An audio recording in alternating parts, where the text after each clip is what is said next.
So I have to.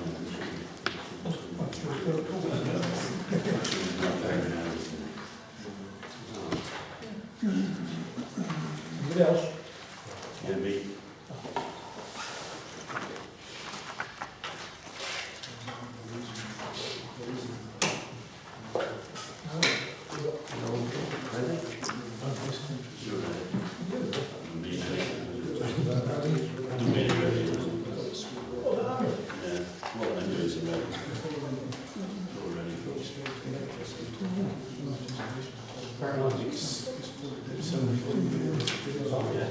Good evening, ladies and gentlemen. Good evening. 7 o'clock. I'm going to open public session. I'm going to receive a presentation from the guest speaker, and young lady is Victoria Greenwald, who sat trepidation at the front, accompanied by her dad probably, who's going to give us a presentation on a visit to South Africa. I can't remember how long it is since we actually sponsored. Is it over a year since we? I can't remember how long it is since you. I think it is about a year. Yeah, I know you said when we spoke, you could come back and tell us what you'd done and seen and achieved. So if you want to begin, stand or sit down, it's up entirely to you. Do you want the microphone or are you? Yeah. Do you want a microphone? And everybody's got a copy of. Do you want a microphone? No singing and dancing. The meeting is being recorded, so if you use a microphone, it'll be recorded forever. We'll get a wider audience this time.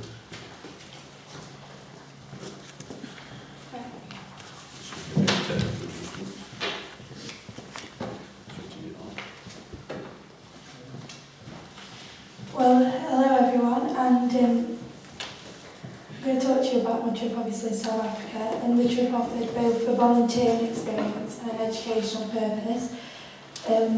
It was organised, as you can see on the second page, by the two charities, Rotherham Community Sports Trust and Africa's Gift, and they helped to raise £2,200 through things like backpacking at local Morrison's and Marks and Spencer's. And on the next slide, and by setting up events such as a curry night and psychic night. I also raised money by having bake sales and tombolas and of course the sponsorship. So on the next slide, if you see where I actually went. So the group went to 2 townships, the first being Langa, as you can see. It's like very poor slate made of like metal and like rubbish to make the houses in Cape Town. And we actually went into one of the houses and spoke to a young woman who lived there and told us that there was like 5 people that lived in a really tiny space, must be like 5 by 5 foot. And she told us that every night to study, when everyone was asleep, she used to study on top of the cooker by candlelight. And it just kind of shows you like how hard life can be out there and how different it is to here. And then on the next page, you can see what we actually did at a school in Langa. So we painted like the exterior of the school, which was made out of old shipping containers. And we also created a keyhole garden, which helps retain water through special techniques on how like you layer like straw and soil and things like that. And therefore that allows like fruit and vegetables to be grown throughout the year to supplement the diet. And then on the next slide, you can also see that we also visited Danune, which was where we interacted with local children and played football and basketball and things like that with donated equipment. And the photograph was that you can see there was just taken outside of the school, and you can see just how much rubbish and things that were there and the conditions that the everyday life that they've got to live with. And also, again on the next page, you can see as well as being able to appreciate and understand how some people live there. We also visited Robben Island, which offered an invaluable experience because we had the amazing opportunity to understand what life was like under the apartheid from a person who was an ex-prisoner who actually was with Nelson Mandela. So that was like a once-in-a-lifetime opportunity, and it was really, really interesting to see what the conditions they had to live in. And finally, I'd just like to say thank you so much for allowing me and the rest of the group to go to South Africa to help those less fortunate and have a really good experience. So thank you. Thank you. Thank you. Thank you. Anyone else, Victoria, for your question? Right. I've got a question for you. What was the most lasting impression you got when you left? What impressed you most, or what thought did you get when you left? What's going to stick with you forever? That's what I'm trying to say. Well, I think what will stick with me is the fact that although like the conditions are so poor, they always try to make the best things. Like with that girl who she tried to improve her education and things like going the extra mile. And I think she's actually she must be in her early 20s. She's gone to a vineyard and she's doing work experience there and things like that. So they're trying to improve themselves and get out of poverty and try and make things better. So I think it's good. Yeah, I understand what you're saying about being in this country of poverty. I've been to places like this where I don't think really in England or in UK we don't appreciate how hard it is to drag yourself out of the ghetto because of the obstacles against you. Just my two questions. First one is, did you learn from it? And the second question is, did you enjoy yourself? Yeah, definitely. Yeah. Both of those. That makes, if you're learning things, that makes it worth the money that you donated for you to go, which I'm glad to hear you did. Yeah, both through the volunteering and through visiting Robben Island, it was just amazing just to see everything and to learn things that I don't think I'd ever have learned if I hadn't have gone there. So yeah, thank you. Any more questions? I'd like to congratulate your father. Yes, well done. Very proud of it. Right, smashing. Thank you very much indeed. It's not been too onerous. I'm glad you've enjoyed it and you've learned something from it. That's what it's all about at the end of the day. So thank you very much for coming down tonight and talking to us. We appreciate that. It's nice when we actually do something like that, that people come back and tell us what we've done and gained from it. So I'm pleased that you have come back. So thank you very much indeed. Thank you.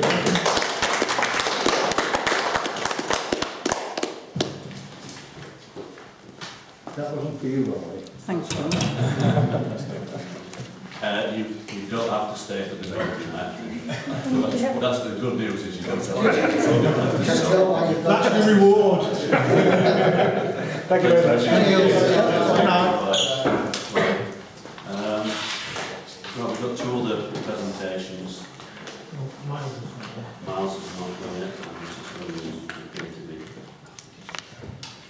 So just wait for Mike to just the mic. Sorry.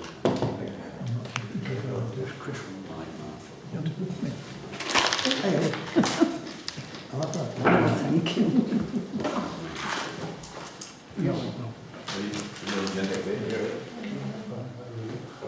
Right, I'm going to move on then, since the other two guest speakers are not here, which is item B, to allow questions relating to Anston Parish Council recreation ground, which will be relayed to the charity. Ready? Okay, we'll move on. Item C, just to allow representation regarding planning applications within the civil parish of Anston to be considered later in the meeting. Everybody seen those?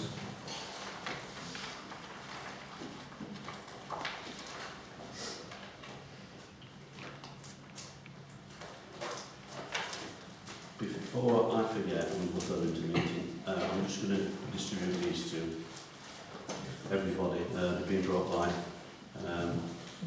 South Yorkshire Police tonight. It's about a reorganisation of the police in the Rotherham area, which started, I think, beginning of October, something like that. Am I right?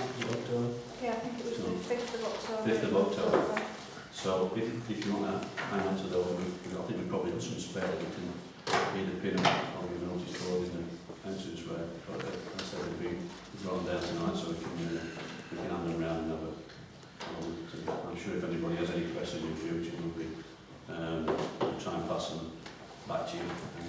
And maybe the area assembly, something like that. Yeah. On the leaflet, obviously on the front, on one side it just gives you a brief overlay of what's happened, but then on the other side where the map is, we've got the 3 hubs, north, south and central. This one is obviously covered by the south, so we just have one generic email account now if you need to contact us for anything. It's the Rotherham South LPT. We are on Facebook and we are on Twitter, so we are actively putting things on there that's happening in the area.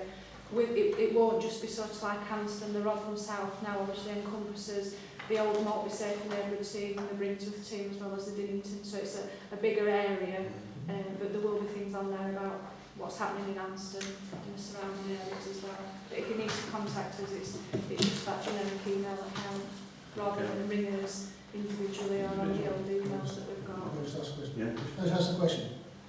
I don't know if you'll be able to answer it or not. Obviously, the south area now covers a bigger area than anywhere else, the central and the north. Do we have more officers than the other 2 areas? I don't know if you'll be able to answer. If you want the truth, you don't have more officers than the central pot because the central pot's got a lot more population than the north and south.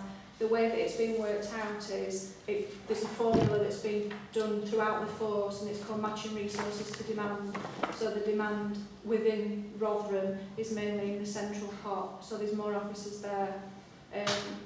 When we had the area assembly a few weeks ago, what's happened is the police officers have been taken from the old section stations as was before. They've now gone on to duty groups, which are called local policing teams. So every officer per group, so there's 5 groups, will have a number of individual officers that are allocated to a set area, and they will be primarily, they have car beats. I think it was at the meeting, weren't you, Stuart? So unfortunately, the south, I know what you're saying, is the biggest area, and myself and Amy have always said this for a long time, we've got the biggest area, but we've always had the least staff, but that's nothing down to us, that's come from a matching resources to demand calculation. It's not just for Rotherham, it's done for the whole of South Yorkshire. Yeah, I mean, the reason I'm fairly up to date on what, why, where and when, because the reason I asked was because the first opportunity I get in a meeting to see the Police and Crime Commission, I'm going to ask the same question, is why have our police officers in this area, why are they policing the largest area with less police? Because somebody's got to answer why we're getting all these cuts. Thanks for having me. Thank you, John. Yeah, thanks. We'll move on then. That was quite helpful and hopefully now we've got the information we can pass it on if everybody needs it. Item D, allow 1 question per elector of the civil parish of Anston on a topic which the parish council has responsibility or which affects the parish.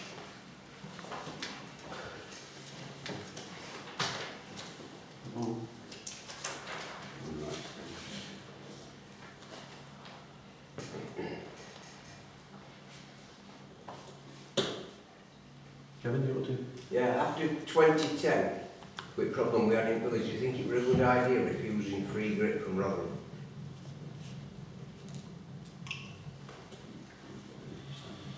Do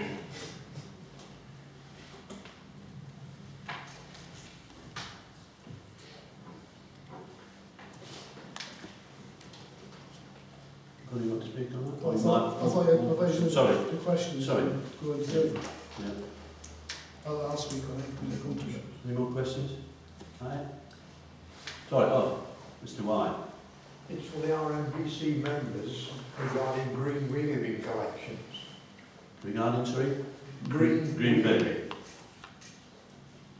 Or like what is it? What, can you just tell me the question, please, Derek? Is it, why have they been stopped? Well, not necessarily why they've been stopped, but if they could extend it into November so we can get rid of leaves, etc. I don't disagree with you. That's all. Is that it? You want to? Oh, sorry. Yeah, we've got D, yeah, so we finished with D. So we'll move on to E, which is through myself and allow ward members to it, which is the first one. If there's any questions raised by the public relating to RBC matters. In answer to that one, Derek, I don't know. I've not made the decision. It's purely a cost-saving exercise as far as I'm aware. And that end of October date has been adjudged as to when people theoretically stop producing green waste. But Yeah, but no, as you know and I know, that's not how it works. Leaves are still coming down. I totally agree with you.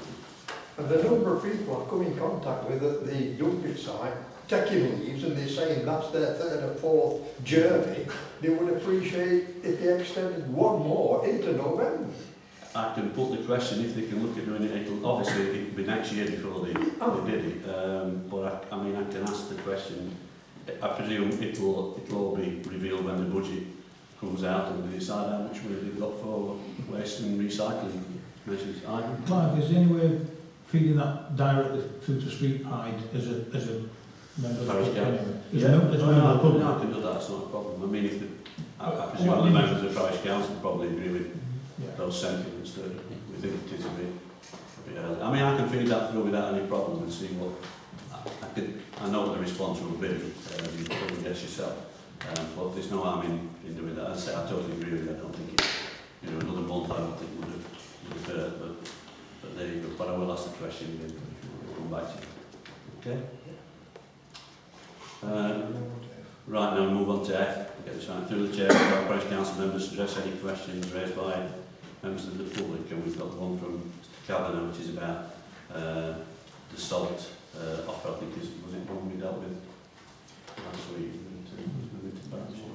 Yeah, which is where the Borough Council offers pipes of salt, etc.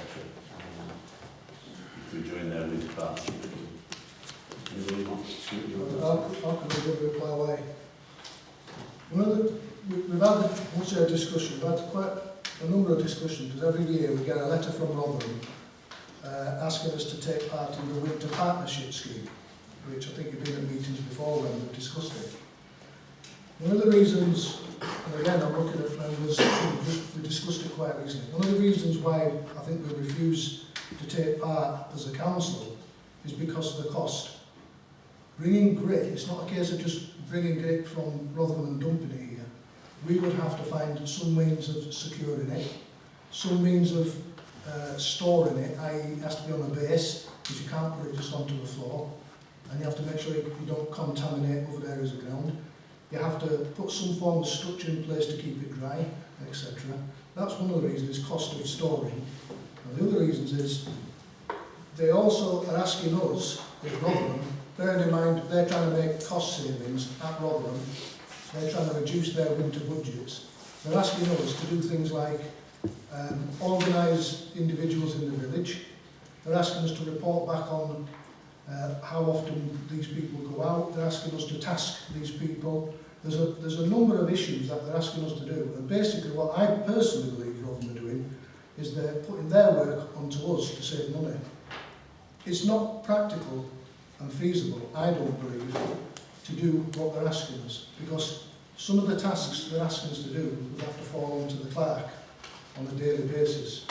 And I don't think that, again, my personal view, that's acceptable, putting more work on the clerk, reporting back to Rotherham every single week. So the reason why I think we haven't done it as a council is because it's not practical for us to do it and it's not cost effective. So just to answer that question, it weren't Rotherham's problem that they couldn't actually get in the village, were it? Well, it weren't Rotherham's, we were stuck in this village for a week. yeah. Well, it's all the same. I don't think. I mean, I'm stopping it because we're not having a discussion on it. It's just the fact that. So you think it was you as chair, do you think it was sensible to refuse that grant?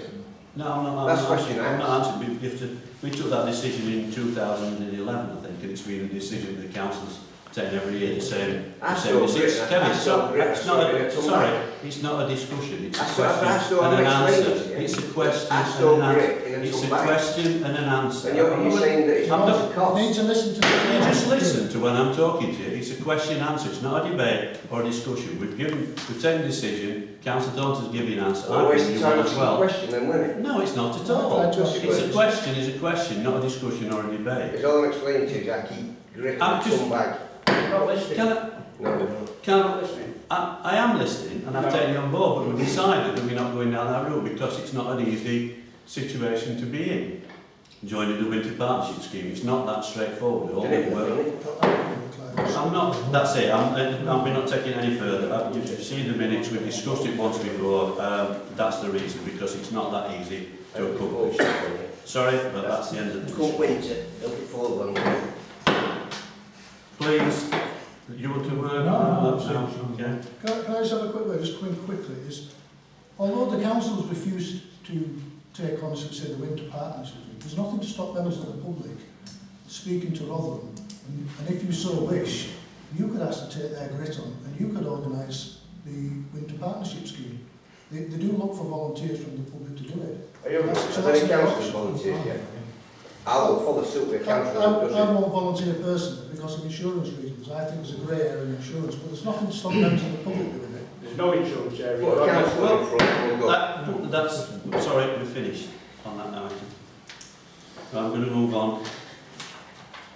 Right, I'm going to close the public session. I'm going to move on to the parish council meeting proper. So we'll start off, we're now in the council section. Receive apologies for absence. Councillor Ireland Senior, Councillor Manship, received apologies from.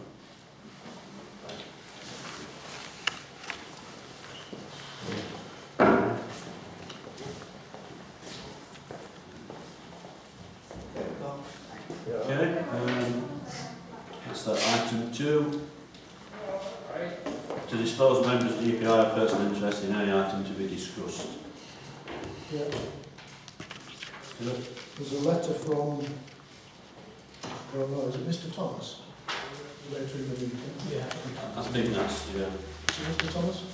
Yeah. And it refers to me, so I'm going to declare a personal interest in it. Okay. Can I just say, if that's the case, then all of us new members are also going to take those interest. Seems to have a slap and so on. Well, I think that's slightly different, isn't it? Well, yeah. That's a city. I'll just hold this here. Okay. C11.3. C11.3. That's the letter. C11.3, yeah. Is that right? Sorry, is that C11.3? Well, mine.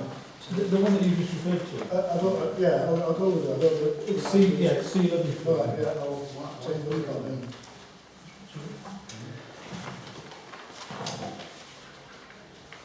Item 3.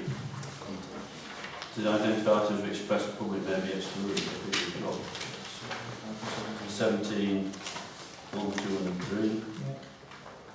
And if anything else crops up in course of the meeting, then we'll look at that individually. Item 4. Confirm the minutes of the parish council meeting held on the 4th of November 2015.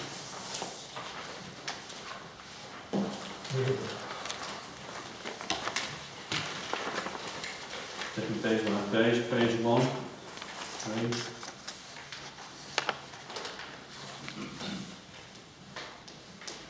Page 2, 3.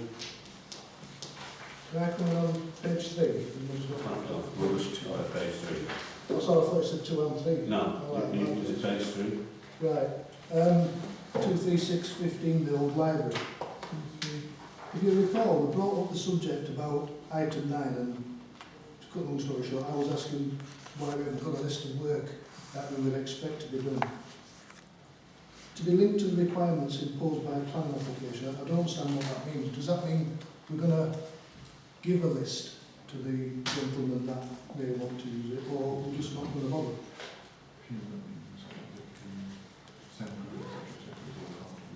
Yeah, what I said was that the items of work that you would have to do to meet the planning requirements are listed in the application. Soundproofing work, all the works to the ceilings, etc. all indicated on them. So he's got a list of work that he needs to do to obtain that planning permission. So it's all, Is that draft, now we've approved it, is that for that to us to sign? yes, it will be. Because I'm looking at you now, because there was another issue, and I can't remember what the issue was. Yeah, go on. Can come in. I vaguely remember being presented with a list, or I may have well read it on planning documentation. There was a list of suggested changes. I think the proposal here was simply to insert those into the lease. I think Philip was part of the discussion as well. We just wanted to insert those into the lease where there was a blank statement in the clause. No, that's it. As I say, it will be part of what. So when the lease comes back for signing, the points that were raised at last meeting will be there. They should be, if they're not mentioned, they are, I think so everybody's aware. But he'll have to comply with those planning requirements to get the commission. If you don't meet the required sound levels or absorption levels. Okay, thank you. Sorry. On the page 2 or 3, Yeah. matters from previous, on 23115 item 4, to consider forming an asset management committee. It says here that it was resolved, but I asked Michael earlier, because I was on the committee for Ratford Meadows, which I believe is in that. The Ratford Meadows Yeah, fits into that, and also the open spaces. Right, so what's actually in the asset management committee? Well, that'd be all the buildings, Every building. land, everything, yeah, and land up, yeah. But is Ratford Meadow in that as well? Well, it's, as I say, it's split because it's an asset, but it's also Yeah. an open space. So the asset from the point of view of income raising and such like that, or managing it, but management of it will be. And I'll take it now that that's a now closed shop, is it? It's all being decided on or not? No.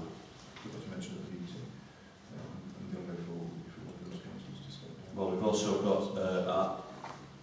I know Councillor Tone's got an issue about the asset management. Are we going to discuss that in a bit? Yeah, That's okay. yes. I'm fine with that. I just didn't really have the opportunity, and I'm quite happy to leave it. No, we'll discuss it. We'll discuss it later on. Okay.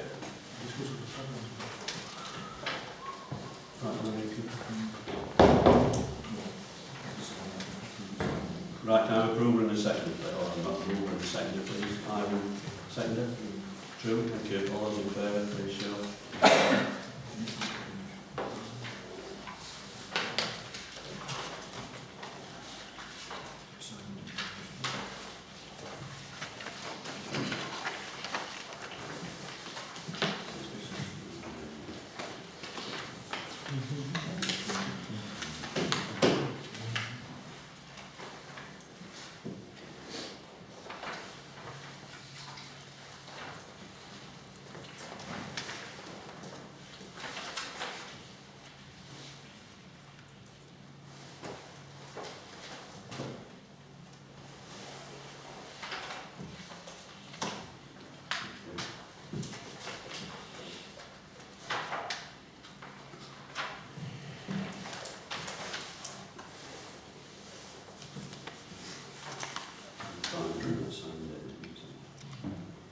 Item 6, approve payments and side checks and approve transferring of all hire any. We've got the one cancelled.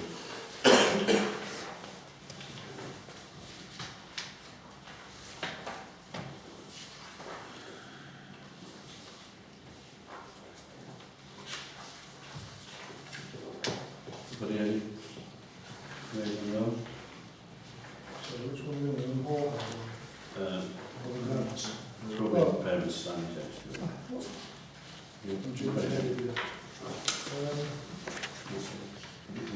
It's in front of you. 827. Payment 827 for Derek Village. What was that actually for?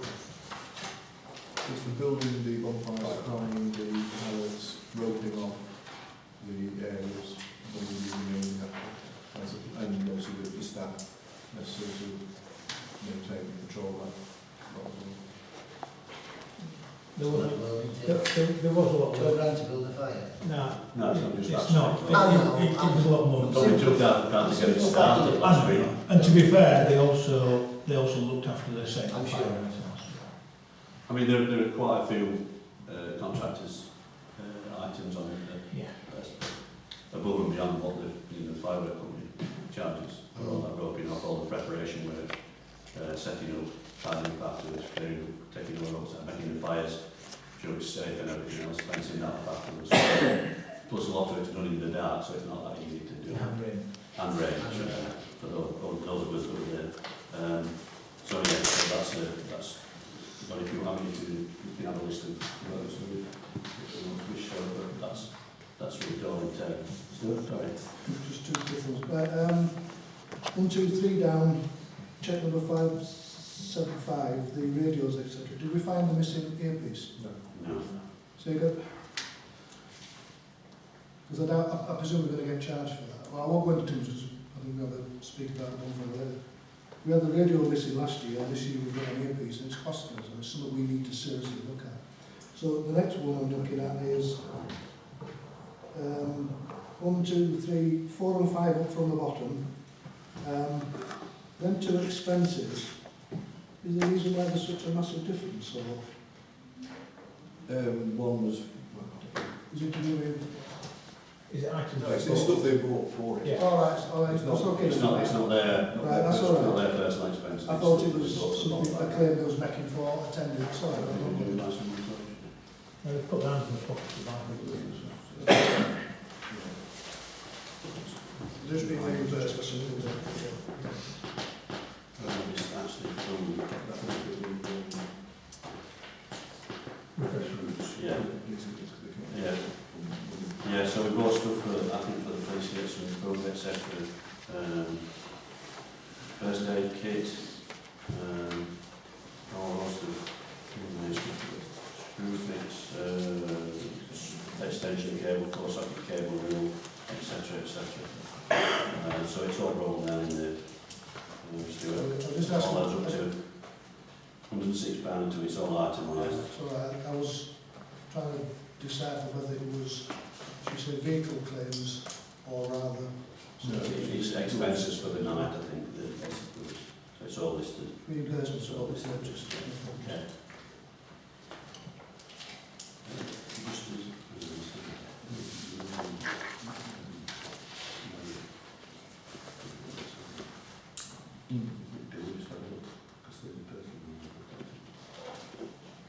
Sorry about this.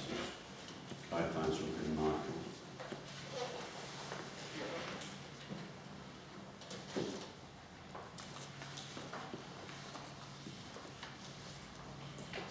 That's okay, let's see.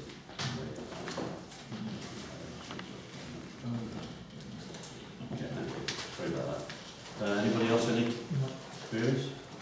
Can I have a proposal and a second? Jonathan, seconded by all those in favour, please show. Thank you.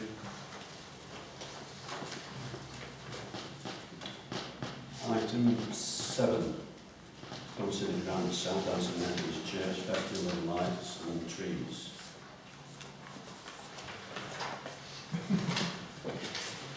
Which one is going to go first?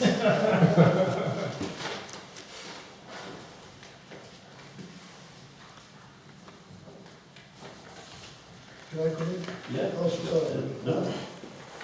I was going to say, here we go again, but not really. Right, every year, the Festival of Light and Trees would ask for a donation. So it's no different from any other year. And we're on what we previously said at previous meetings about we were going to stick to the same sort of plan this year, as we've done in the past. I would suggest possibly that we agree to this. However, I've got 1 or 2 problems. And one of them is, I think at the last meeting we had several requests, or we had at least one request for funding for the Methodist Church at South Anston. And we also had several requests for funding from the North Anston Methodist Church. And it seems like we're giving grants to the same organisation, but these are sub-organisations inside that organisation. It's something we're going to have to look at. But there's other points. Sorry, Stuart, aren't they just organisations that are based within that church hall? I mean, the one we looked at last time, if you looked at the accounts for North Anston, all them accounts were all sub-accounts of one account. Anyway, but that's the thing the point I'm making is we seem to be giving a lot of grants to people that are inside an organisation. The other thing I'm looking at on this, on their payments for this particular group, they've given out £510 in donations. And it doesn't, I'm not saying that's wrong, but it doesn't sit right with me. But they're asking us for £100 to give money away. I think what they're saying is the receipts, money they've had coming in is 527 from visitor donations, people who donated money at the event to them. It's not making a donation, it's in their sheet that the receipts and the expenditure, in the payments, they've made out 510 payments. We're going to give 50% of the visitor donations. So what I'm saying is, they're asking us for money, and on the other hand, we're giving money away. So that tells me, the question that I ask is, do they really need the money when they're giving money away? It's only point I'm observing, and it's something Can I just make a point on that? What they don't ask visitors, it's purely down to visitors, to make a donation. That's passed on then to various charities, which is the way the laws do it. I mean, if you look at the sort of receipts and payments, what they do is start from scratch every year. They have to buy the trees. I mean, I've been to that about 3 or 4 times now. I don't know if anybody else in the room has, but it really is a good project. And from your point of view of, it's all held in the buildings that belong to the South Anston Methodist Church. This is a separate group that organise this particular activity every year, and we traditionally pay towards the cost of the trees, etc. But if you bought a Christmas tree yourself at any point in time, you know how expensive they are. They're not cheap, and they have a lot. So I'm more than happy to support it. Well, I'm not against it, because I've said we're going to have to go by past expense, we have to it doesn't seem right to me that they're giving money away, they're asking us to give them money. But all I'm saying is people can go there do it for nothing. You don't have to make a donation. If you do, that's up to, obviously to the group then to decide how they dispense with that money. Their idea is that it goes to various charities. So, I mean, again, this is all part of the new regime that we're going to look at for grants and things like that too, and how we administer them. Right, You've got all the estate, all the state. Can I make a proposal? Clive want, Sorry, I didn't see you later. sorry, not I've brought this up before. We're getting our budget squeezed. Can't we squeeze these grants a bit? I mean, just 5 or 10%. I know it's not a lot, but it shows the public that we are trying a bit. Well, you'd have to take that, if you're looking at that, you have to take that percentage off the entire allocation money that we have for grants and all that, etc. So you look at it as part of our budget when we look at that. Yeah, just to say, it is something that we've looked at. It is something that we've looked at in determining policy discussions for next year. Okay, can I have a proposal? Can I make a proposal? Because obviously we've got to carry on the same regime. Can I propose that we allocate £100 to the church right festival? Can I have a second? That line? All those in favour? Please show. Thank you. 7.2 Anston Parish showing circle.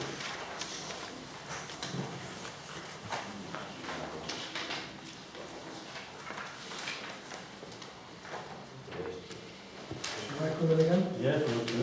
The first observation is when we look at, we've had a tradition, and I'll leave it as a tradition, that for groups that are based in Anston or within the parish of Anston it would be £100, and for groups outside it would be £50.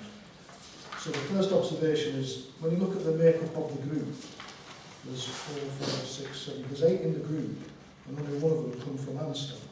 That's the first observation. And the second is, when you look down at the accounts figures, and I won't go into them in detail because they're there accounts, but just draw members' attention to 1, 2, 3, line 3 and 4, and further down. all the way down to the 21st of November 2014. Colin, please. I would argue that if we're going to give a grant, some of the things they're spending money on, although our grant is a small donation, I'm not happy with giving a grant for some of the things they seem to be indirectly spending it on. Well, again, I would only comment that I think Drew will have looked at this because I think one of the ideas was that we need them to tell us what it's been spent on and then we follow that up to make sure it's been spent in that correct manner. Might be jumping the gun. I think you want to just add a bit to it. No, that's fine. I agree with you. I think actually until we get a new policy, a new financial year, for the new financial year, we need to look at what we've done in the past, being mindful of what section 137 actually says. The grant award has to be for the benefit of the parish, some of it or all of it. And as long as we're satisfied, or are we satisfied that this is to the benefit of the parish? So, I'm going to just come in again. If you actually look down that list I've just been mentioned, besides the two obvious things that we just spoke about, what they're spending money on, if you actually look, the only other thing they're really spending money on is hall hire, which is from us anyway. So whatever grant we give them, more than likely, is going to come back to us in the grant.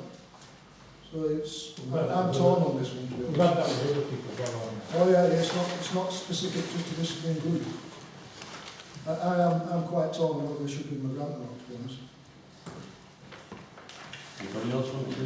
I think my view is looking at some of these groups. I think there might be something to be said for some of them actually joining together to make larger numbers because they do similar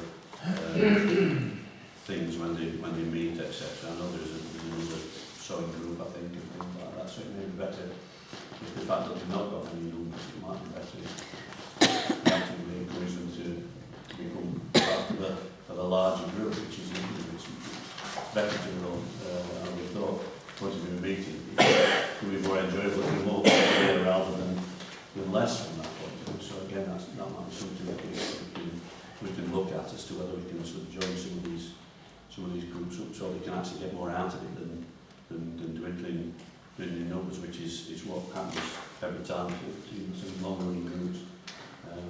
People go to get older, lose interest, and you can't get people to run them. So they do become difficult to sustain. Does anybody want to make a proposal? Well, I know it's where it's coming from, but I think we're going to look at all these things very soon now, including the budgets. So I move that we approve this just this time, and then look at all of them carefully next year, as Drew's been doing. I think we've got an option, like I say. To keep the If you same. made a proposal, I'll second it, because I don't think we've got the option but to do it this year. Okay, can I have a second if you want to? How much for? Is it £100 traditionally? Well, you made a proposal, I would suggest... Well, I would suggest, because there's such low numbers of people, I'd suggest £50 in this instance.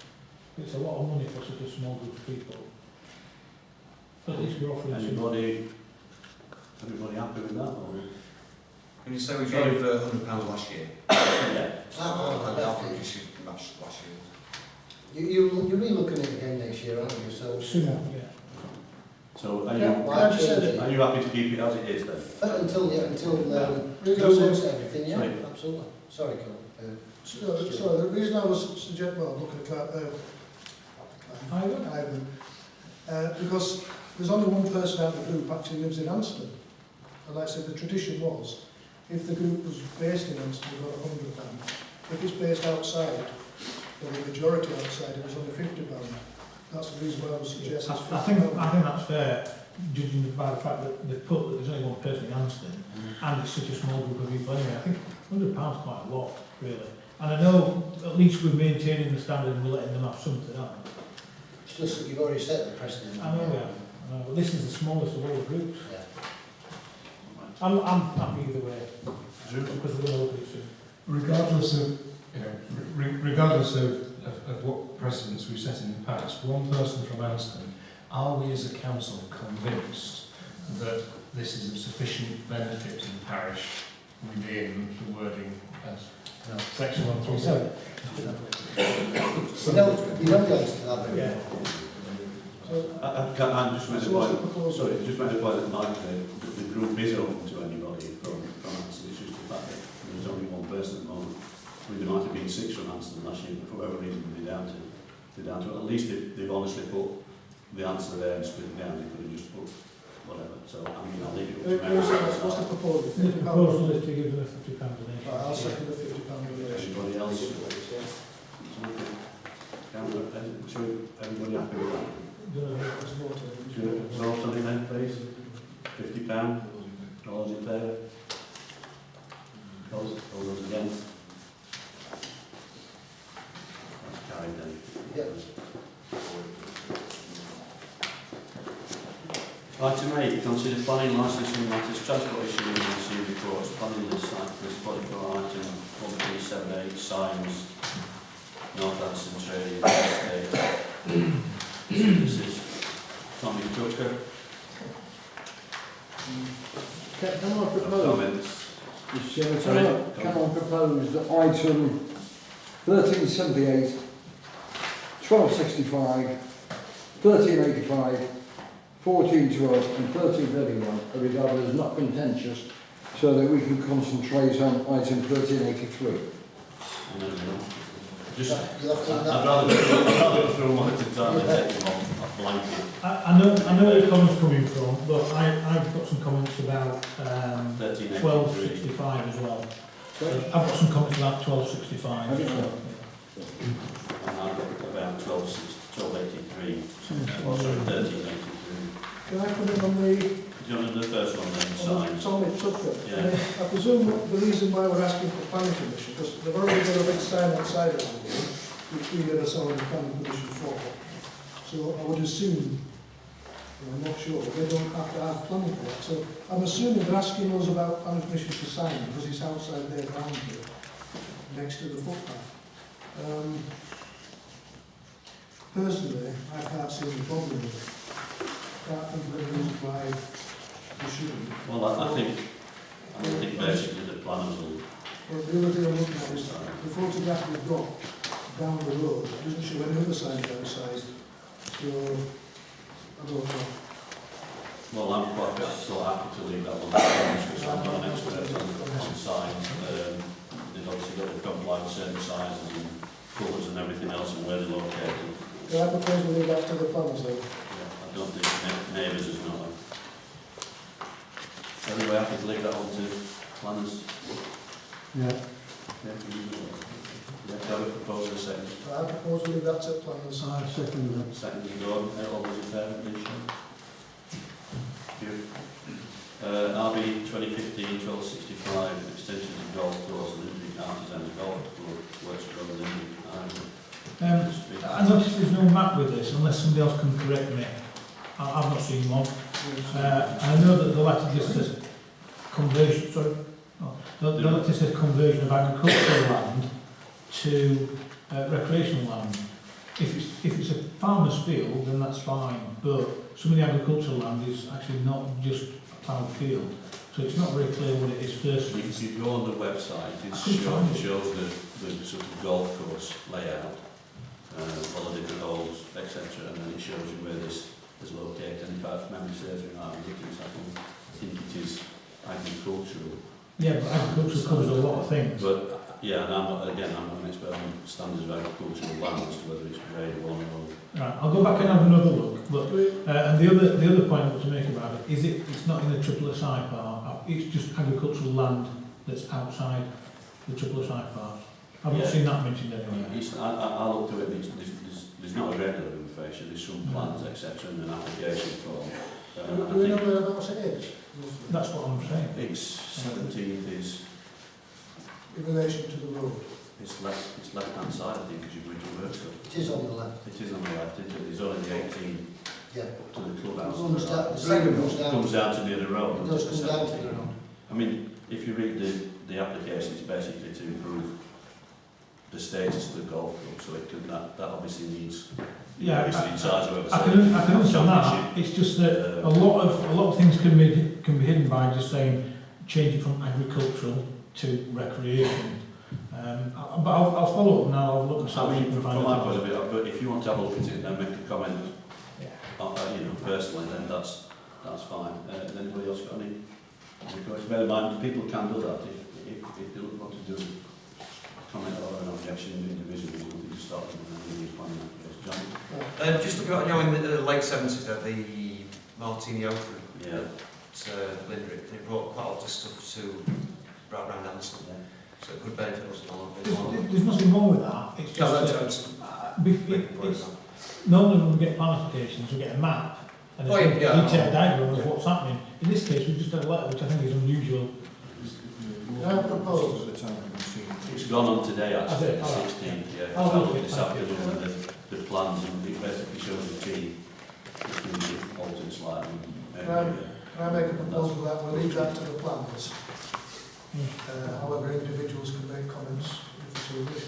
As I say, it's only gone on today, 16th, so it's been put on this afternoon, probably. So you are proposing the second for that, and leave it to planners. Everybody in favour of leaving it to planners? Thank you.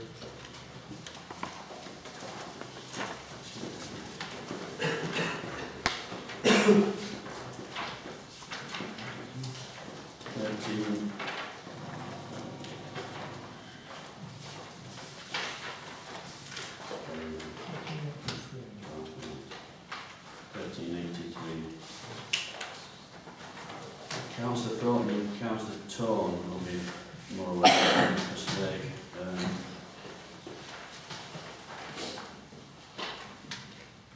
did originally object to this, as did I. If I just bring people up to date, what happened was when we went to the planning board in June, there was a site visit before we went to planning board, and I asked for a site visit when it was outline planning application, and they refused to come out and have a look.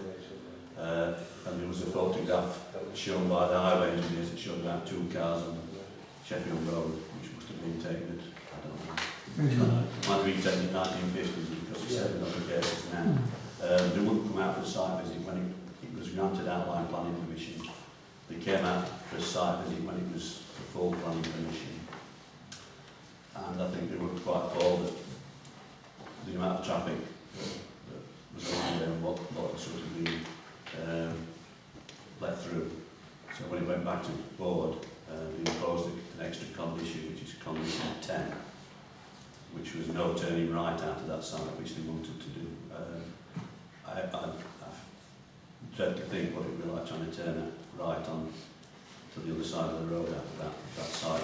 Getting out today is going to be bad enough anyway, but to turn right is a nightmare. So the board imposed condition 10, and the developer's gone back and asked for this to be revoked or struck off, but he's also gone to planning inspectorate and an appeal as well.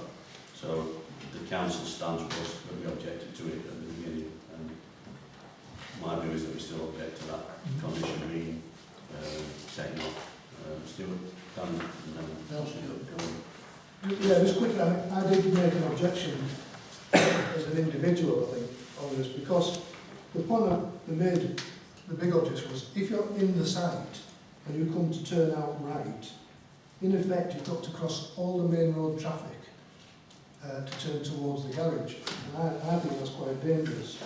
The only here says application to remove condition, no right turn into and out of the site. So if you're coming out of the site, the condition imposed you couldn't turn right.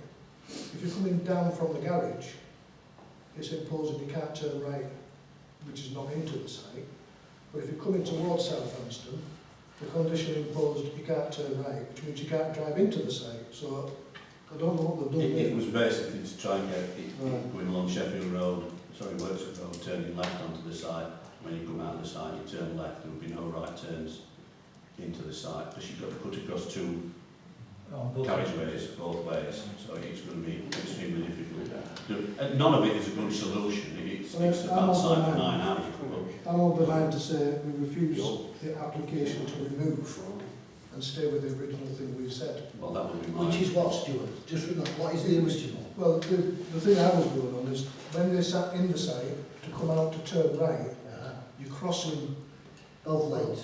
Both lanes. So I would argue that should have to stand. I mean, there's no problem turning left.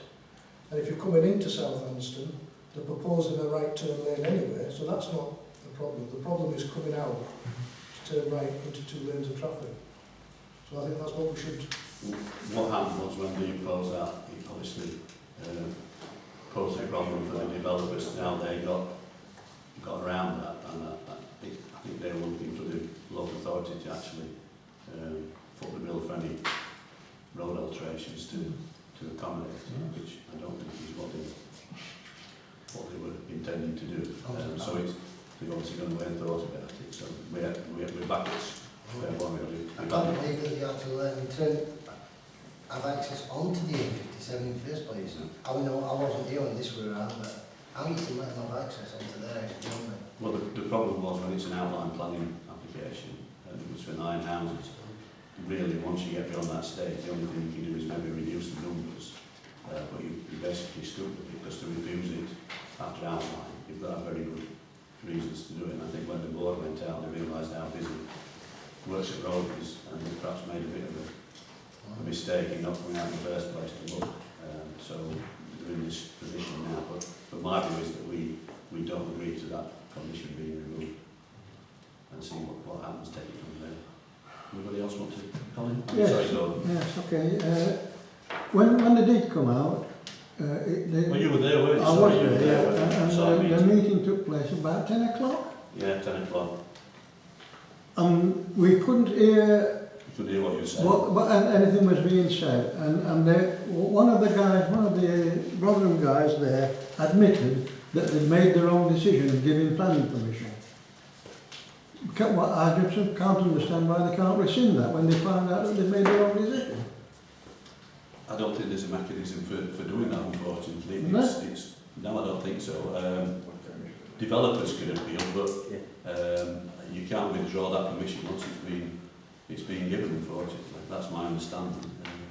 You can grant it, but then if you want to try and solve anything, you've got to impose conditions as part of that I mean, the traffic was horrendous then. Yeah, well, you can do yourself think. And it wasn't rush hour. No. I think, Mr Chairman, that as a parish council, we should vigorously oppose as strongly as possible this application. I mean, to turn across oncoming traffic, it's a nightmare waiting to happen. It's just ludicrous. And one of the conditions, as I understand it, of them being granted planning permission was that they use the existing roadway, that they were going to have another entrance and exit. I mean, my view is that... Colin, do you mind if I just come in on that? Because you make a really good point. So what's now going to happen is, instead of coming straight out the side and turning right to go back towards Shell Garage, they're actually going to turn left out the Shell Garage. They're going to do a left turn straight away back into South Anston, and then a right turn back out South Anston, cross over the road that you want to stop and turn right on, and do exactly the same 50 yards up. That's right. There is no, where are they going to turn right if they go to work? To me, it's a totally ill-conceived idea. Our NBC, are they aware of what will happen if you receive them being able to turn right? What will then happen? Well, the highway engineers that were there were quite happy to go along with the suggestions in the original planning application, because they don't seem to think there's a problem. Could somebody ask the question then? Could somebody ask the question is, if they're made to turn left and they want to go to Worksop, what's the suggestion? Do they go through Southampton and all the way loop back round, back to the light? I think so. But they won't do that. Well, they won't do it. Well, none of us would. You take the shortcut, we all do the same. Let's move the force road and turn down the force road and turn around. Yeah. It's not because wherever you send the traffic, it's a nightmare on that bit of road, and then on Sheffield Road at the back, where the shops are and everything around there. There's lots of condition on there, so it's probably the worst scenario I think I've ever seen planning. From a planning point of view. Are we minded to object to the removal of condition 10? If we are, I'll propose that we object to the removal of condition 10 from RB 2015-1383. Second. I would say strongly object. Yeah, all those in favour, please show. Thank you. List 44, item 1385, rear extension, North Anston Industrial Estate.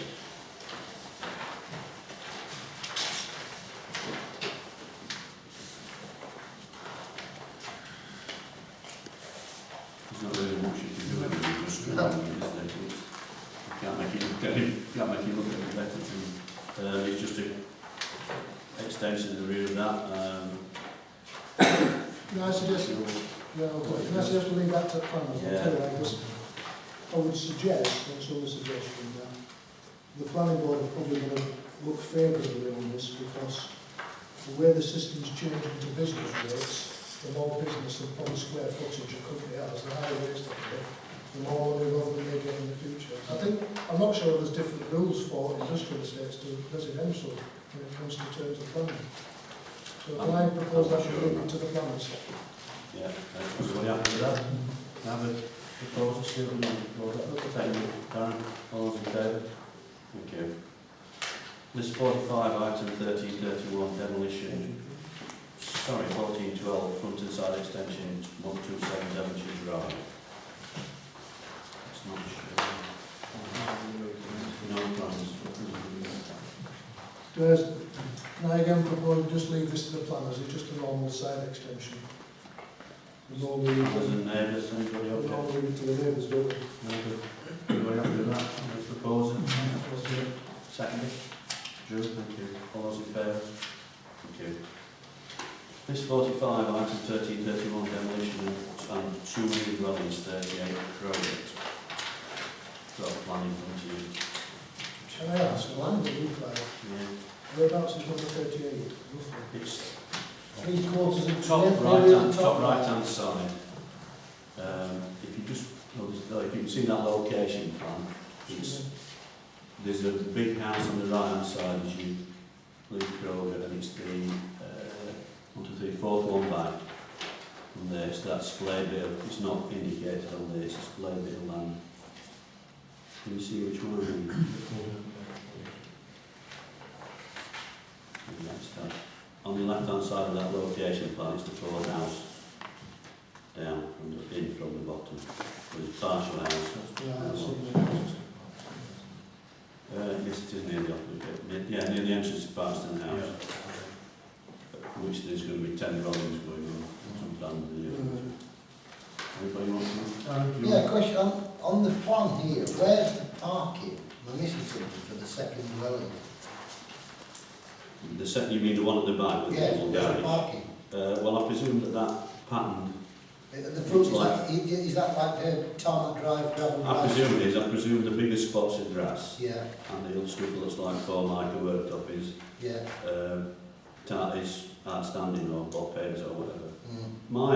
My more concern is the other dwelling closer to the front where you've got 2 cars, but I mean that one at the back you've got room to turn round, manoeuvre and come out nose first. The one that's nearer the footpath and the road, they've obviously not got as much space for manoeuvring because you've got 2 accesses there. It's very tight front that, by the way. I always thought it was illegal to reverse out onto the main road. So, looking at the point of that, the only way them cars can get in and out, let's assume there's a fence of some sort between the 2 properties, the only way they can get in and out is to drive in and reverse out, or reverse in and drive out. It's no different to the other houses up there. Yeah, reversing, no. It's not an easy manoeuvre on that stretch of road. Top bit, although they're supposed to slow down, they don't. And I think there've been 1 or 2 bumps of people down there, but that's. We're leaving it to the neighbours or with an objection to the neighbours or. I don't know if you've got any comments about accessing and out of that first level. As I say, it's going to be close to that entrance to Parston House, but we don't know when that's going to be. It'll still be putting more cars on the road because there won't be enough spaces. There never is. I mean, the house at the bottom's got plenty of space, I would imagine, but. I mean, maybe the planners asked for a different sort of entrance to that area. The second one's got more than enough room to turn around and come out Shall we leave it to the planners? I'll propose that we leave it to the planners.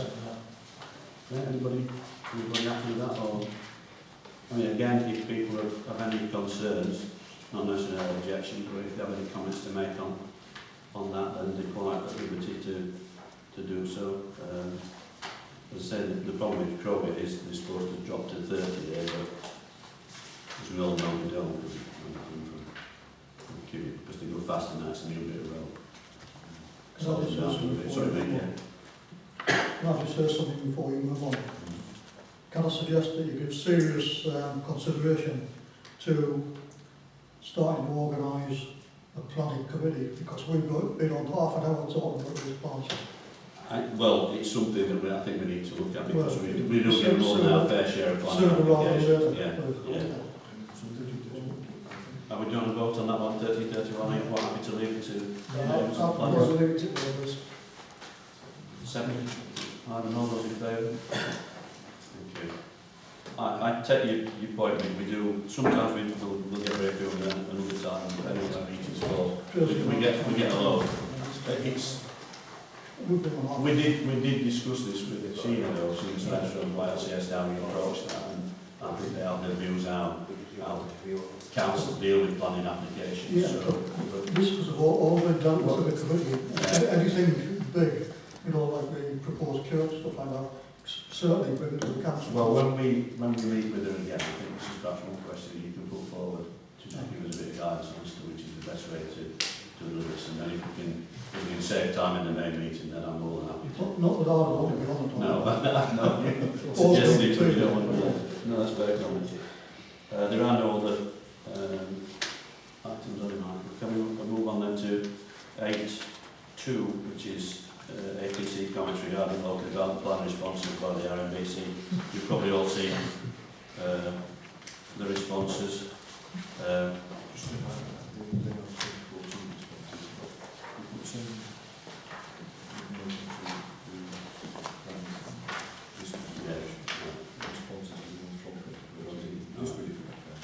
It's just for background information. These are not.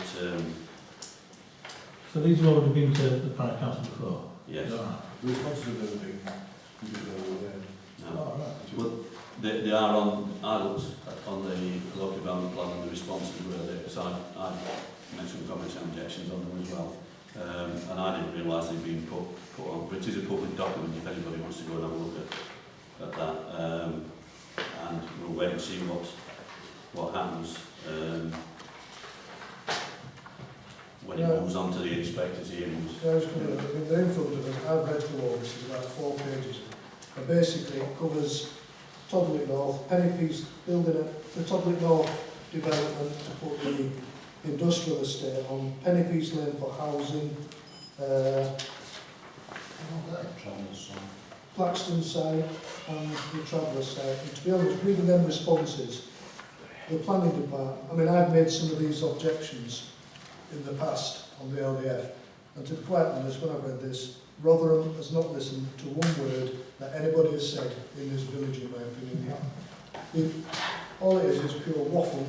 They've made a decision to put a Traveller site in the kennel, and no matter what objections anybody said, they've just been totally ignored.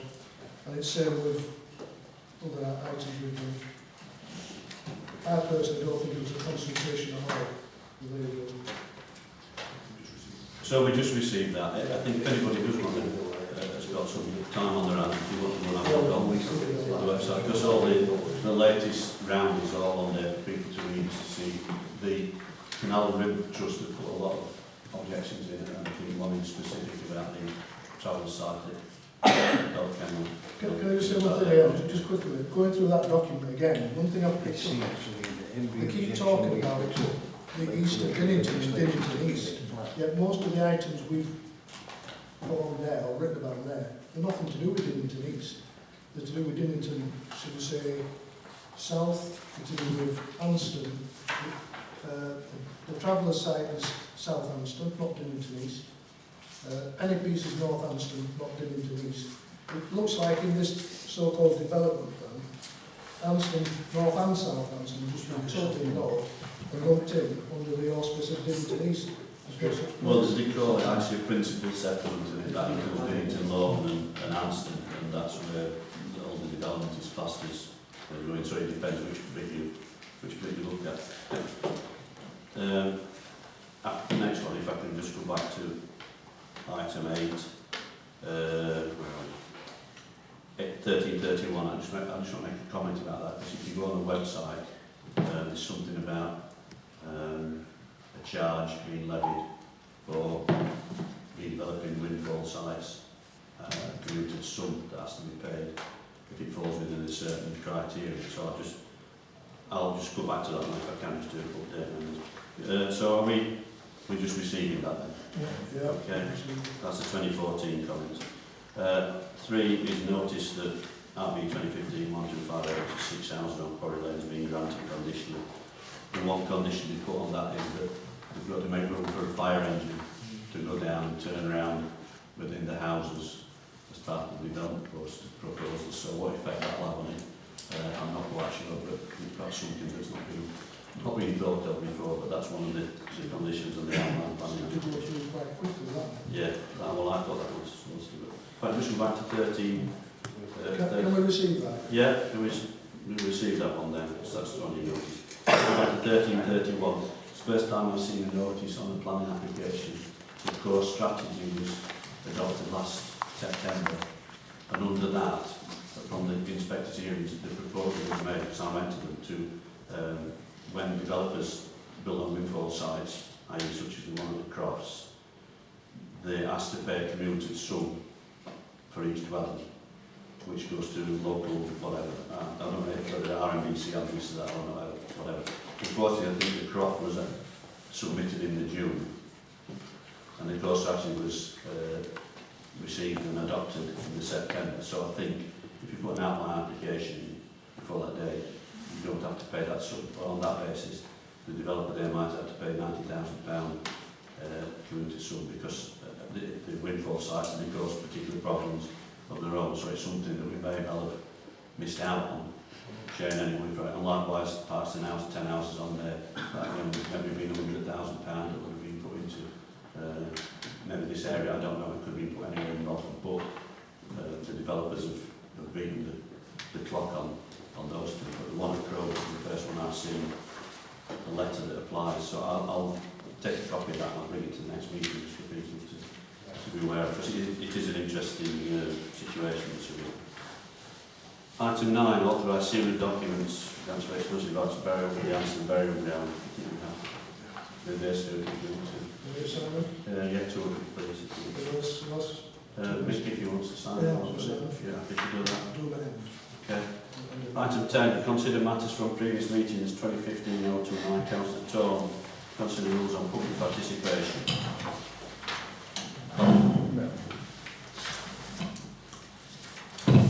Thank you, Mr. Chairman. You've all read this. What I've tried to do is to bring this up into the 21st century and to make it user-friendly, but to highlight a couple of things which says meetings of the parish council are not public meetings that members of the public have a statutory right to attend. They have no legal right to speak unless the parish council chairman authorises it. Furthermore, the chairman has the right to say if any question is inappropriate or will not be accepted. A question raised by a member of the public during a public speaking session shall not require a response, and there should be no debate or discussion between the council and members of the public. Libelous, offensive and discriminatory comments will not be minuted. All persons will act respectfully towards other persons present and will not act in a manner that demeans, insults, threatens or intimidates him or her. All statements, questions and responses, challenges to statements and complaints or criticisms must be made politely. There should be no reference to personal views on any person. Basically, if you look at the old existing rules, it says the same thing. What I tried to do is try to highlight areas of contention and to make it more user-friendly. And that's all I have to say, and I just hope that the council will adopt it. Thank you. I know you put a lot of work into that, Colin. Appreciate it. Anyone want to speak on it? Yeah, Jonathan? I think it's quite a good document, but go back on it, right. Quite rightly, Colin just said there, but members of the public have a statutory right to attend meetings as observers and no legal right to speak. Well, that is true. However, I personally, I think I speak on most of the council, I think the council as a whole accept the fact that members of the public, if you live in Anston, I personally think, and I think I'm speaking to the rest of us, you should be able to come to Anston Parish Council meetings and ask questions that relate to the Parish Council. I've done it in the past and I think it should continue. We're not saying people can't ask questions, but the problem we have, and we've had it again tonight, is that when people are asked not to speak, they carry on speaking. So I didn't hear that. Was that bullshit? That's right. Sorry. That's language to use just in one a of the meeting. problems. I mean, it's on camera what's happened tonight. The problem we've got is meetings are being disrupted and we're trying to find a way through it. We've had a good teacher. So, see, this is the problem we've got, Mr. Cabinet. You're just sat here making comments what's not helpful. You don't mention my name. I can mention your name, Mr. Cabinet, as many times as I want. Stuart, just let it go, please. Come on. Right, so, we're trying to find a way through the problems. We want the public to ask questions. I mean, I personally think the public have a right to hold us to account. They certainly have that right every 4 years. And providing the questions are reasonable and they're about the parish, I don't see any reason why we shouldn't attempt to answer questions. That's right and proper. I think this is a fairly good document. There's one or two little things we could be doing tweaking, but that doesn't bother me.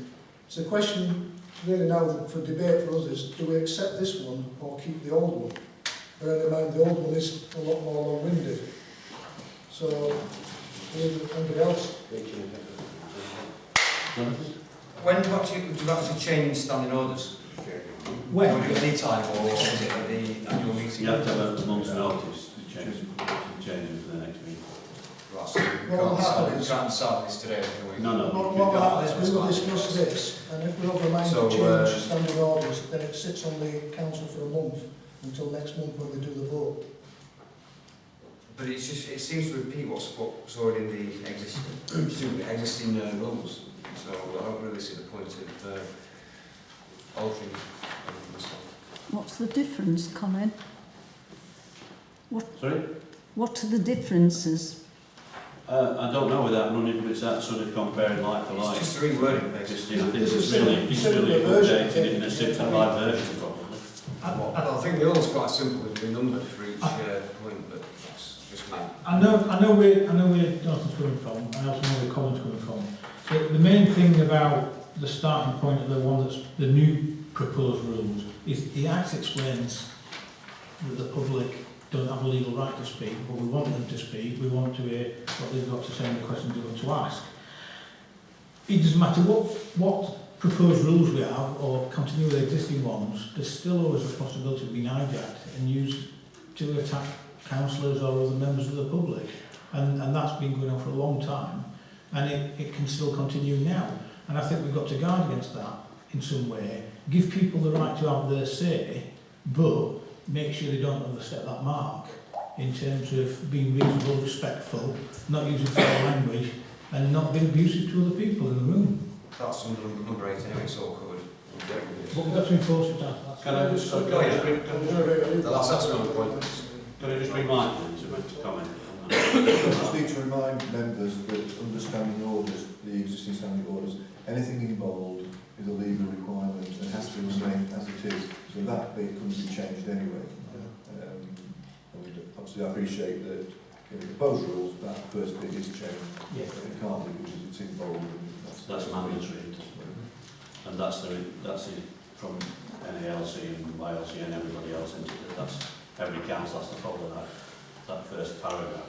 You have no option on that one. Oh, sorry, Drew. Beg your pardon. I agree with the spirit of what you've written, Colin. I think there are some bits, as Stuart said, that could do with tweaking a little bit. Over the last few months, we've all seen meetings of council degenerate into arguments, and some of that's been due to the council, and some of that's been due, I would say, to members of the public. And I think we need to be very, very clear.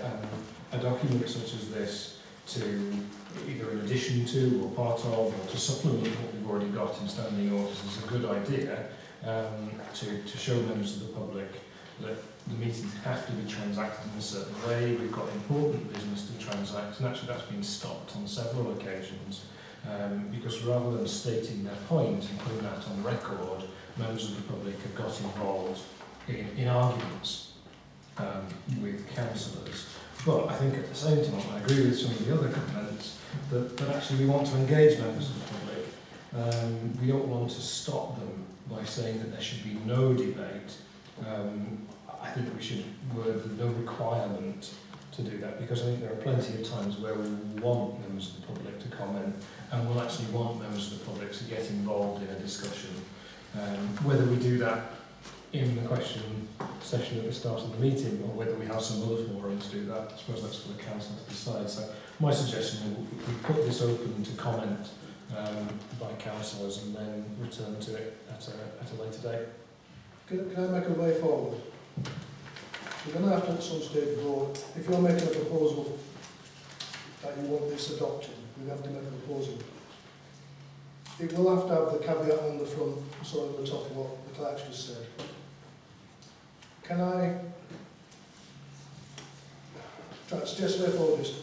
We make a proposal to accept the one we have in front of us, subject to any amendments that people might want to make. It sits on the council for a month till the next meeting, and that's when we vote on it, whether they accept this one or we stay with the old one. Does that make sense? Or if there are any valid Well, if there's any amendments, councillors can put the amendments at next month's meeting. So does that sound right? Does that sound feasible? And if so, you're going to have to make a proposal. Are you proposing that we adopt? I propose that the council adopts this. However, I have a caveat. Subject to any legal wording that I may have missed out. Subject to the council adopt this proposal. So the proposal we're making is to adopt this to replace the current. Yeah. Can't think of the words. standing orders? Standing orders.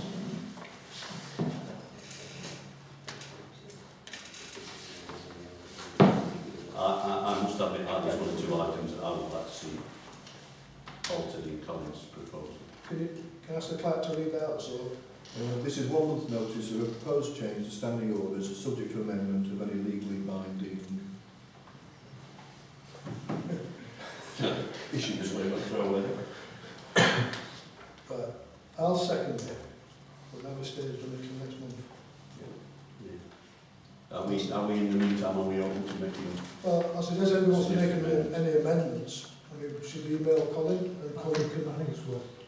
Yeah, I think members have a read through it, and if there's anything that, I mean, personally, that about giving each member of the public 5 minutes to speak, I think that's too long in that instance, because you could finish up only having 2 people or 3 people speaking in a public session, and there might be 5 or 6 people wanting to speak, and we've got a time limit on it. So it works all right in one way, but not Under in the existing rules, we have a time limit anyway. Yeah, can I just say that that's part of the problem. People are making statements and not asking questions, and that's part of the issue, I think. If people just asked a direct question, things would flow a lot more, and it would give more people a chance to ask questions instead of somebody hogging the whole of the time. I mean, Collins suggested reducing it to 15 minutes the session and 5 minutes for the member of the public to speak, so that effectively limits it to 3 people asking a question, which I don't think is fair. Because there might be 5 people. You are right, Mr. Chairman, that's if every person, every elector who wanted to speak actually spoke for 5 minutes. So we're going to take comments back to Colin, is that right? Comments back to Colin, and then it brings it back to the next meeting to be voted on. But colleagues are aware that, I mean, if you look at that, you're aware that there's a mandatory bit that we've got to put in at the beginning. You're aware that there's a mandatory bit that we've got to leave in, Colin, the one in Michael's. And there's the end as well. And it's, yeah, as well, so yeah. So anything that's in any time, we've got to leave. But if any members want to make comments to Colin, having read through it, if they think, review any of the timescales or etc. etc. You have to bear in mind this particular meeting we have 20 minutes at the beginning, 10 minutes at the end, so that's half an hour. The other meeting we have 10 minutes at the end and nothing at the front end, so it's trying to get the sessions involved.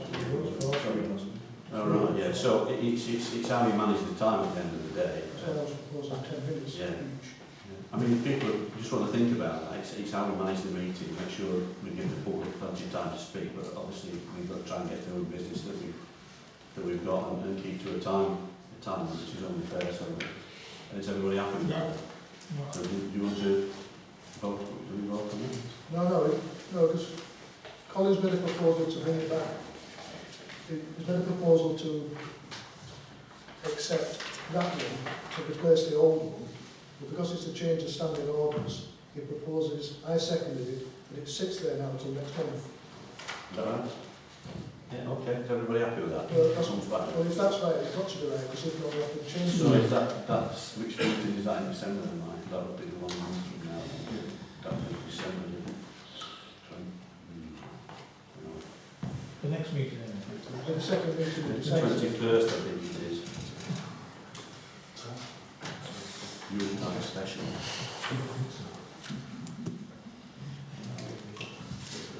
21st,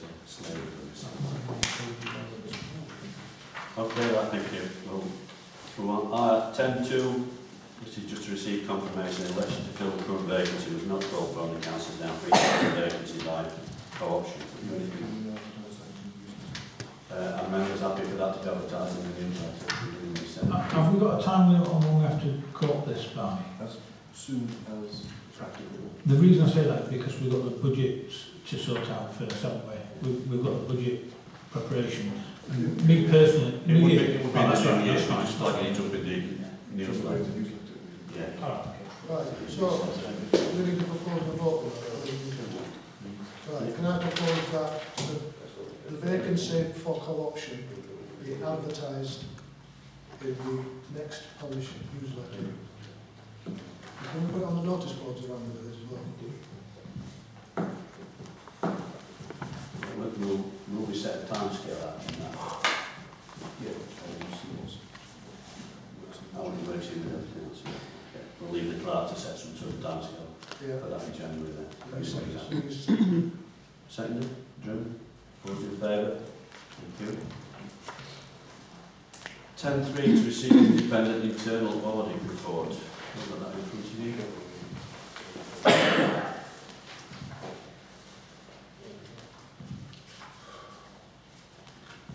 Any comments? Or we just receive it? Can I propose this is a straightforward audit of accounts. They looked at the August accounts and checked for accuracy invoices and other two things, and there's nothing found of any concern. So can I propose we just receive that? Yes. All in favour, thank you very much. 10.4, just consider approved terms of reference for the asset management committee. Right, can I come in on this call? Because I think it was quite a big problem.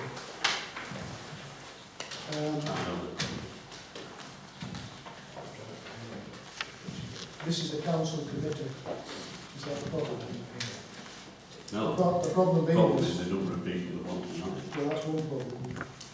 The other problem is, this is to consider management of buildings in order to preserve their integrity, to consider improvements to buildings in line with legislation and needs of the community, and to consider the use of assets, buildings and land in order to reduce the financial burden of the council. The problem we've got is the asset management committee of the council cannot cover the charity buildings. Same as if it's to do with land, there will have to be a separate committee for the charity buildings and charity land.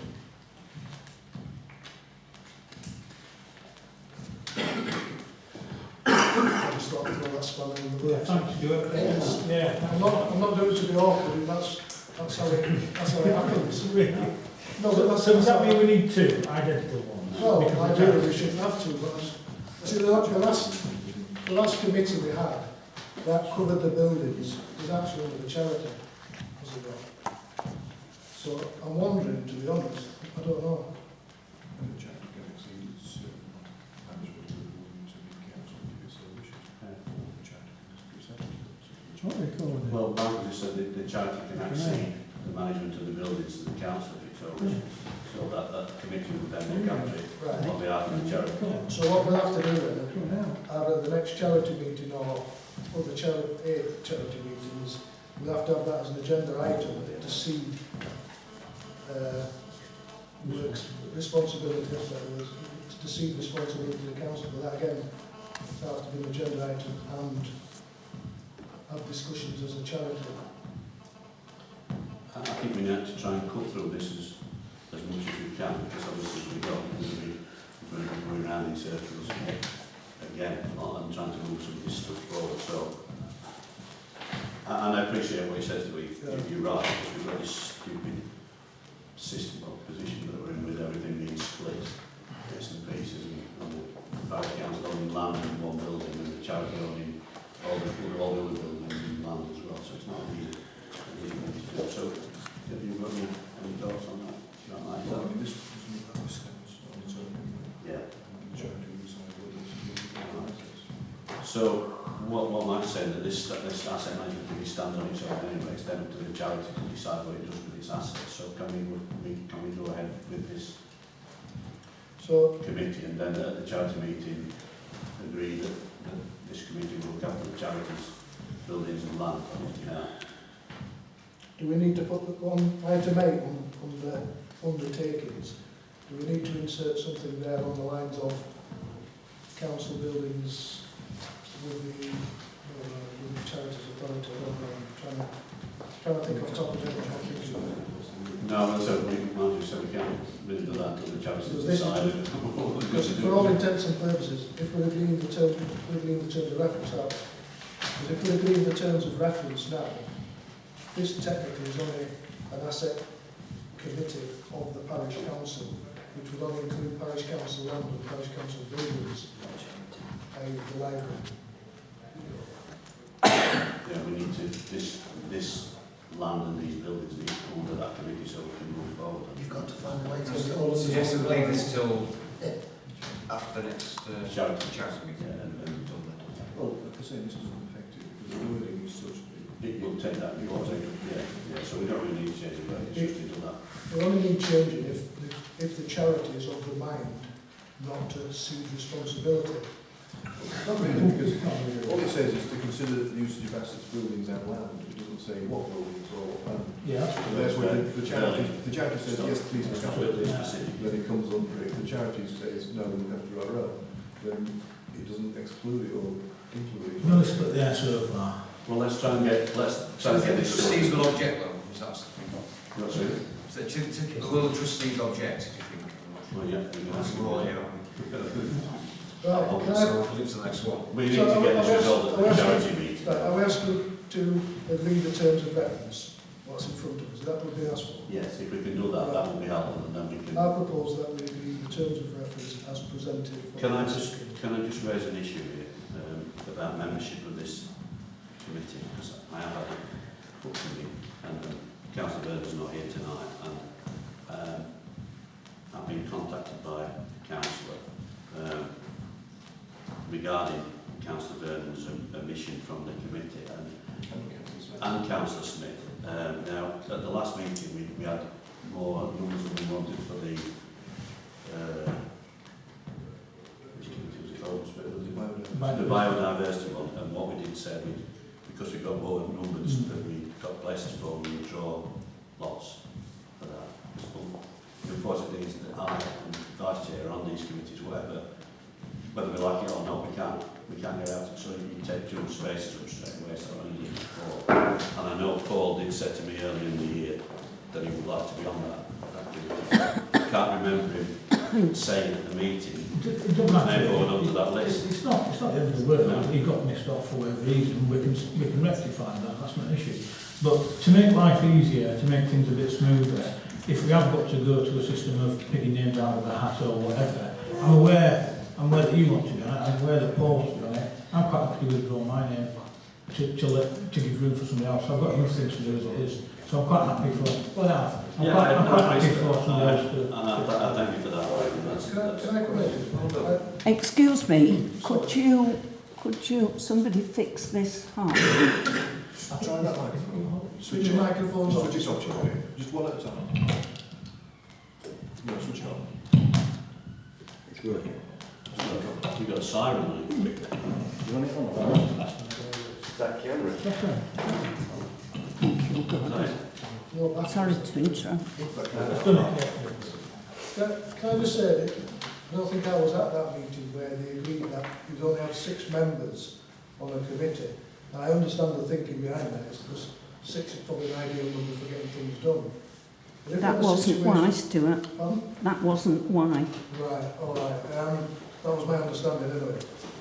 If we have an oversubscription as we have here, why can't we just have more on the committee?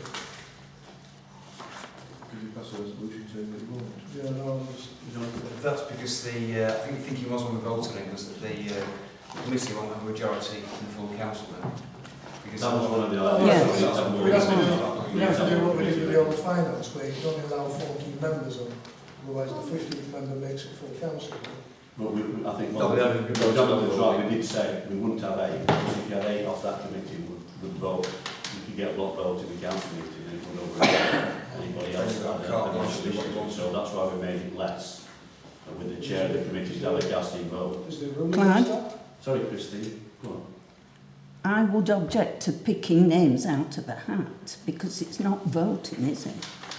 Well, I'm not sure what other option we've got other than to bring it back and change the numbers on the committee. Well, you can't do that for 6 You can't months. last 6 months. But they can't, What? you can overturn it by 8 councillors signing a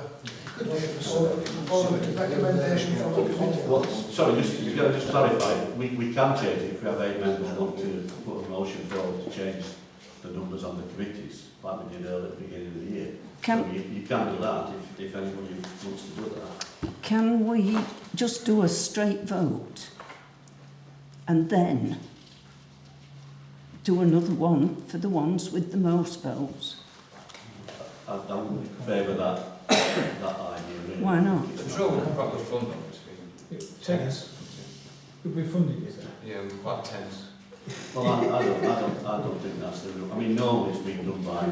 I mean, if people want to bring that, if there's 8 members who want to change the numbers on that committee, then bring it back to the next meeting, beginning of December, and we'll if you've got 8, then we'll do it. Can I make a proposal? Just trying to make life easy for everybody. Can I make a proposal? I propose that the following persons be adopted onto the Asset Management Committee. Councillors Jepson, Matthews, Tarmy, Bolton, Vernon and Smith. Because you said you stand down, didn't you? Yeah. Did you mention Manship? No, I didn't. I think he has to. That's why I'm trying to solve the problem. I don't think It's it's not fair because he's not here. It's not No, I mean, but there again, I don't think Darren was here when we asked for people to go on, so it's vice versa. But I'm trying to find a way through and I can't find a way through in that case. Well, I think if you're going to do it, if we've got oversubscription for this and the biodiversity one, that's 2 of the committees. You might as well look for the 8-member resolution to increase the numbers to 7 or something like that. I wouldn't want to go to 8 because again I said that's a majority in council at the end of the day. And we've been there before. Right, that's the way I can think through. So I've made a proposal.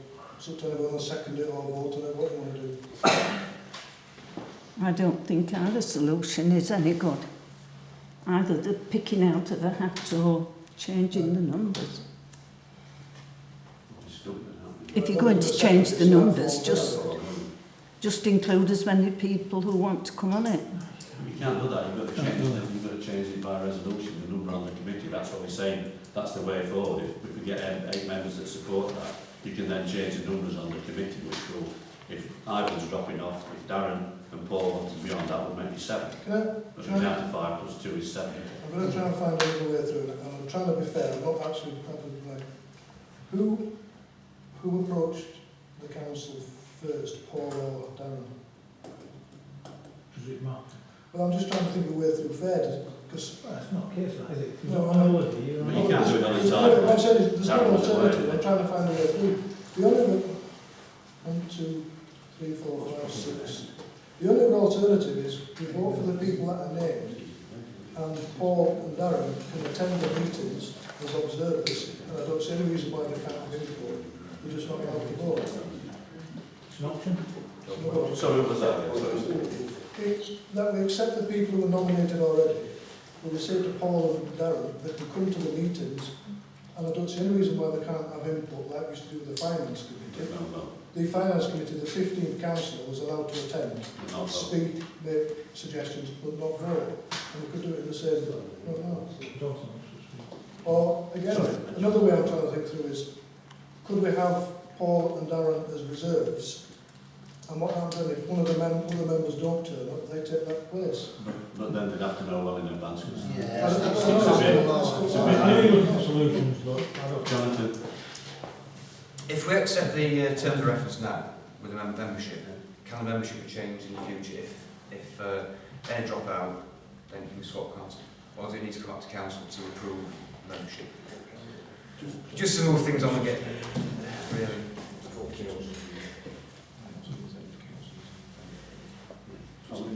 We've got a Michael suggesting go through if we suspend standing orders on that 6-month rule on this issue, and there are 8 councillors want to increase the number on the committee from 6 to 8 councillors to suspend standing orders. Then we can... For this specific one? Yes. Just this one? Well, we've got the same problem with biodiversity because we had more. There were 2, I think. That's why we said we were going to draw lots. There were more than we... I hope you're not, Clive. No, we're not. No, that was a suggestion that we do that, but we would do the same for the biodiversity, which would allow, I think, if another person wants to go on. So if there's 8 members want to suspend standing orders, Michael's writing theory. So, what do we have to do? Do we have to have a proposal to... Right, do we have to have a proposal to suspend standing orders for starters? Yeah, I think, well, Yeah. I propose that we suspend standing orders. Yes, we've got a second. In order to allow members to vote On how many committee members we have. right. So if you propose it, I'll second it. support? Well, let's see if happens. Does everyone understand what we're doing? 8 people to support the vote. To suspend. What we need to do is we need to have a vote to see 8 people are willing to overturn the numbers on the committees. And if we overturn the numbers on the committee, they can change the numbers to allow all these people on. So we need 8 members to indicate whether they want to suspend standing orders. So that's I'll do it. Yeah. We've got 8. It's a way forward. 6. What's it then? We'll stay the same then, don't we? So the question now I'm asking, yes, we can agree in terms of reference, but we can't agree on membership. Right, can I suggest that we propose, we've not already done it, I propose that we agree the terms of reference with the membership to be confirmed at a later date. Could have to be. So we can do it.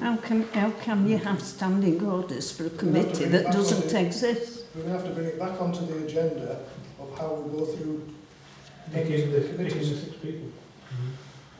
I don't know where you can do it, otherwise the whole thing falls. Well done. We've got a motion that the term of reference be approved, but the membership be agreed later. Proposing the second for that. Second, I'll propose it. Drill, second. All those in favour? Carry.